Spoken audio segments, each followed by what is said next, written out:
Donc, je me présente, je réponds au nom d'Emmanuela Nyamba-Mouni. Je suis talent recruteur ou chargée de recrutement.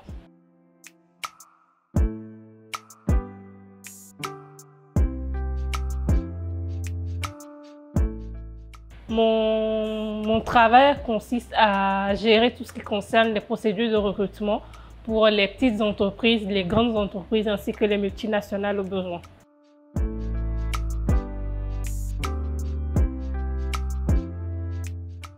Au sein de notre entreprise, le processus de recrutement se déroule comme si.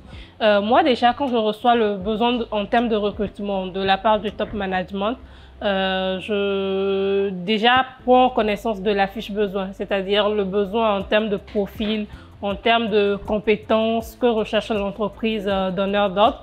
Ensuite, je mets en place une annonce que j'envoie à notre infographe qui nous constitue avec mon appui, la créa. On appelle ça la créa. C'est ce que vous voyez généralement sur les différents médias en termes d'annonces.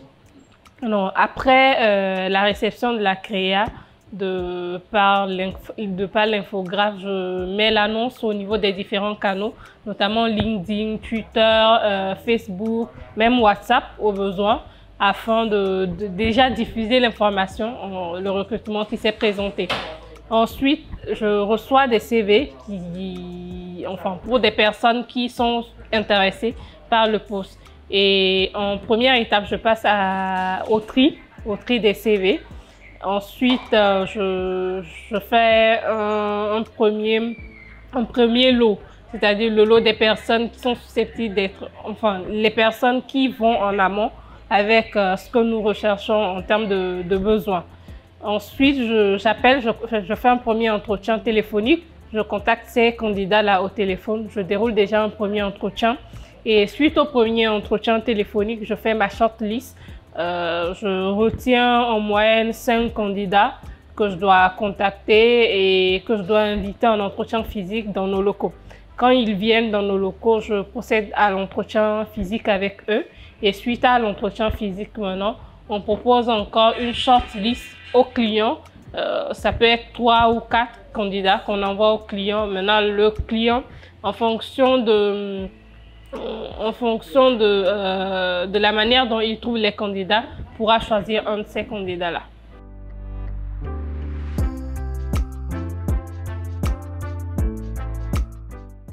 Je ne dirais pas qu'il y a un profil spécifique qui sont recherchés par notre entreprise. Tout dépend des besoins. C'est-à-dire qu'on peut avoir des profils en termes de comptables, d'infographes, d'informaticiens, même de talent recruteurs. Donc, on est vraiment dans la polyvalence des profils.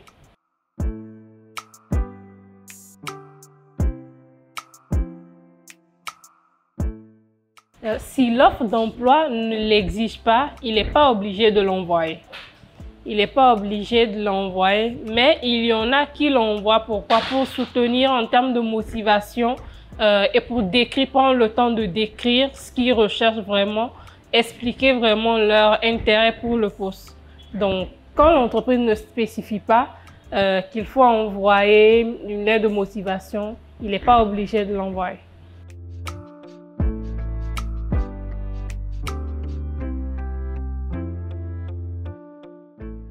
Je dirais à ce candidat de toujours envoyer sa candidature parce que de toutes les façons, il ne perd rien. Il ne perd rien. Bon, on va me parler peut-être de connexion, mais aujourd'hui, on a tous accès à la connexion. Donc, au lieu d'utiliser cette connexion-là pour envoyer un texto ou un message WhatsApp à son frère, il ne coûte rien en fait à envoyer sa candidature. Et déjà, en termes il peut arriver qu'on mette sur une annonce qu'on a besoin d'une expérience de 7 ans, mais finalement, on se retrouve avec des candidats qui ont la compétence qu'il faut, le background qu'il faut, l'épaule, en tout cas la capacité qu'il faut, mais qui se retrouvent avec 5 ans d'expérience ou 4 ans d'expérience. On prend ces candidats-là.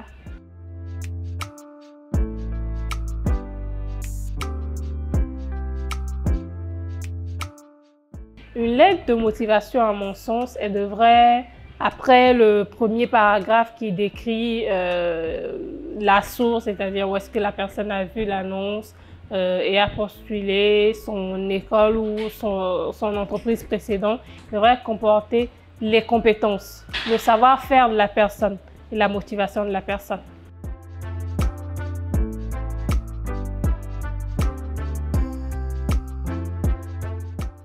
En priorité, je dirais qu'on regarde l'expérience de la personne. C'est-à-dire l'expérience de la personne nous donne déjà une idée de ce que la personne sait faire en termes déjà d'acquis de la personne. Et ensuite, on regarde le parcours scolaire de la personne. Si le diplôme, par exemple, que la personne a reçu va en amont avec ce qui est prescrit dans notre fiche descriptive. Mais en priorité, c'est vraiment l'expérience.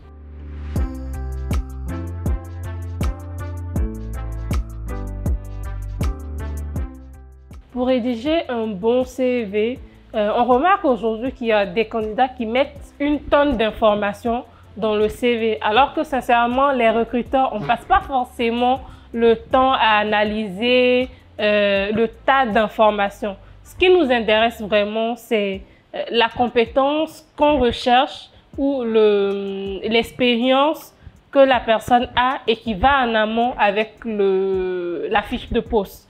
Donc, si un candidat, par exemple, a été comptable, a été financier, a été informaticien, s'il veut postuler pour un poste de comptable, c'est mieux de vraiment mettre l'accent sur son expérience de comptable, de le détailler, que de mettre toutes ces expériences et finalement, on n'a pas vraiment assez d'informations sur l'expérience prioritaire. Donc, c'est ce que je dirais.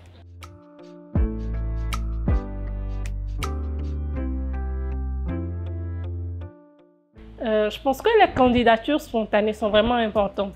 Pourquoi? Parce que ça nous permet déjà, nous en tant que recruteurs, de créer une base de données. Parce que une fois qu'on a un besoin, avant de lancer l'offre publiquement, on s'assure de voir si on n'a pas ce genre de profil dans notre base de données. Et c'est généralement les CV qui sont envoyés de manière spontanée ou les CV qui n'ont pas été retenus au précédent processus de recrutement, qui sont gardés en termes de base de données pour les futurs recrutements.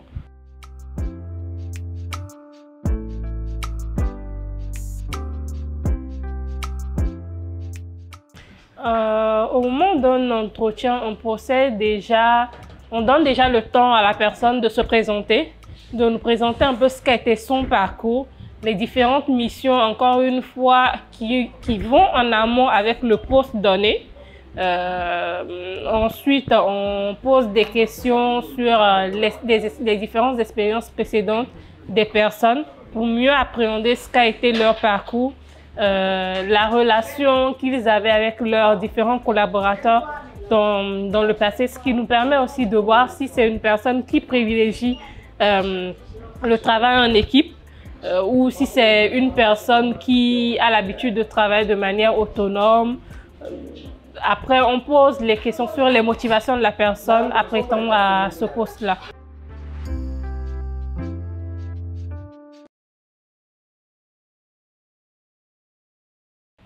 La capacité à gérer le stress. Parce qu'il y a vraiment certains candidats en face. Donc, c'est vrai que un être humain, enfin, une personne qui est vraiment à laquelle d'une certaine opportunité, c'est humain d'être stressé. On ne peut pas en vouloir une personne ou on ne peut pas dire qu'une personne est moins compétente parce qu'elle est stressée. Je pense que c'est un comportement humain ou ce sont des réactions humaines que les personnes ont. Mais il y en a qui sont carrément paralysés par le stress au point de ne pas être capables d'expliquer leur parcours. Et un entretien, c'est vrai qu'il y a déjà une petite dose de stress derrière. Donc, quelqu'un qui arrive à s'exprimer pas de manière en tout cas assez souple, qui nous permet déjà de comprendre ce qu'a été son parcours. Une personne qui a une certaine aisance dans sa manière de s'exprimer, ça nous permet que la personne déjà est passionnée de ce qu'elle fait, elle a la maîtrise de ce qu'elle fait, elle a cette capacité-là à transmettre ce qu'elle sait faire. Donc, c'est un peu cela.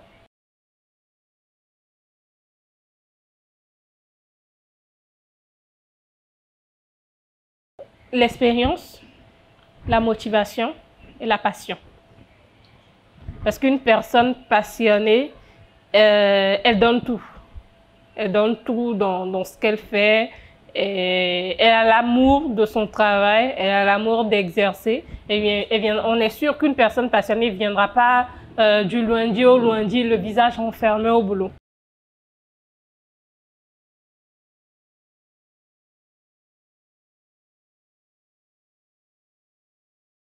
Les stages effectués sont vraiment très importants.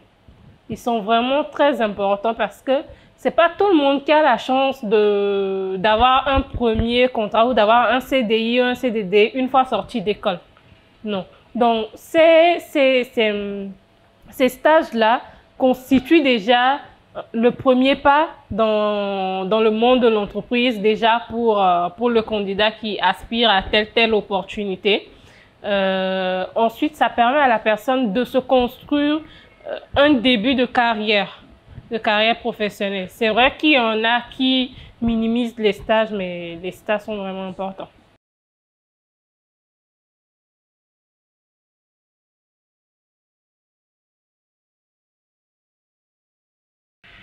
Des candidats, des manques de préparation. Bon, c'est en même temps des pires choses, mais avec le recul, on en rigole. Pourquoi? Parce qu'il y a des candidats qui arrivent en entretien. C'est vrai que nous, recruteurs, on est conscient du fait que même nous, en termes de parcours, on vient de quelque part. Et que nos premiers recrutements n'ont pas été aussi faciles que ça, ou nos premiers pas dans le monde de l'entreprise n'ont pas été aussi faciles que ça. Donc, quand on reçoit un candidat et qu'on remarque que la personne n'a pas forcément de l'expérience, on essaie de la mettre à l'aise en entretien. Parce qu'il y en a qui viennent vraiment crispés, il y en a qui viennent vraiment un peu tremblants et tout. Donc, quand on reçoit la personne, on lui dit, mettez-vous à l'aise. S'il faut, on lui laisse même 2 à 5 minutes que la personne reprenne son souffle. Mais quand on essaie de mettre un candidat à l'aise, il y a des candidats qui nous sortent des yes or no. Genre, ils nous tapent vraiment des discours, ils nous sortent vraiment des tics.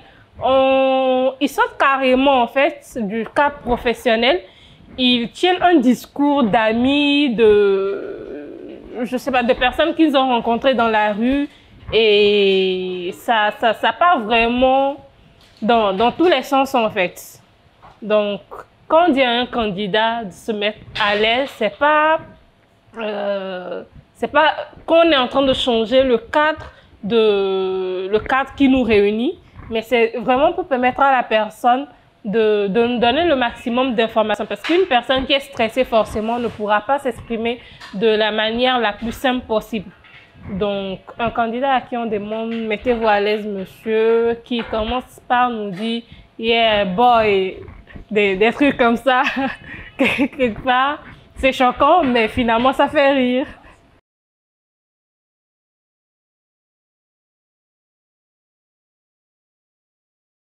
Dans le cas de recrutement, moi je rigole tout le temps. Je passe ma vie à rigoler. Pourquoi? Parce que il y en a qui viennent en entretien sans aucune préparation. Enfin, c'est le sentiment qu'on a finalement des candidats.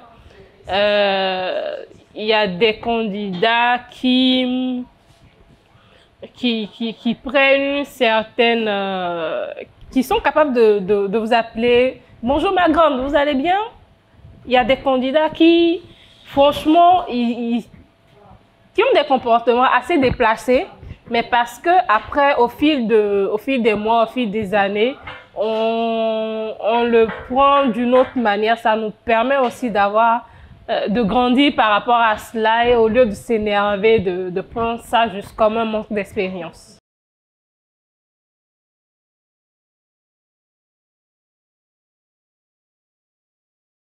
De toujours persévérer. Persévérer, pourquoi? Parce que c'est vrai, quand on est à la quête d'emploi, à la quête d'opportunités, c'est pas facile. On le sait tous. que ce soit les chargés de recrutement, les responsables RH, on est tous conscients du fait que le monde de l'entreprise est compliqué.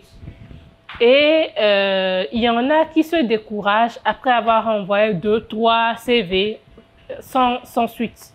Je fais vraiment appel à leur persévérance pour qu'ils ne se découragent pas. À force de postuler, je pense que la chance finira bien par tourner, quoi. La chance finira toujours par tourner.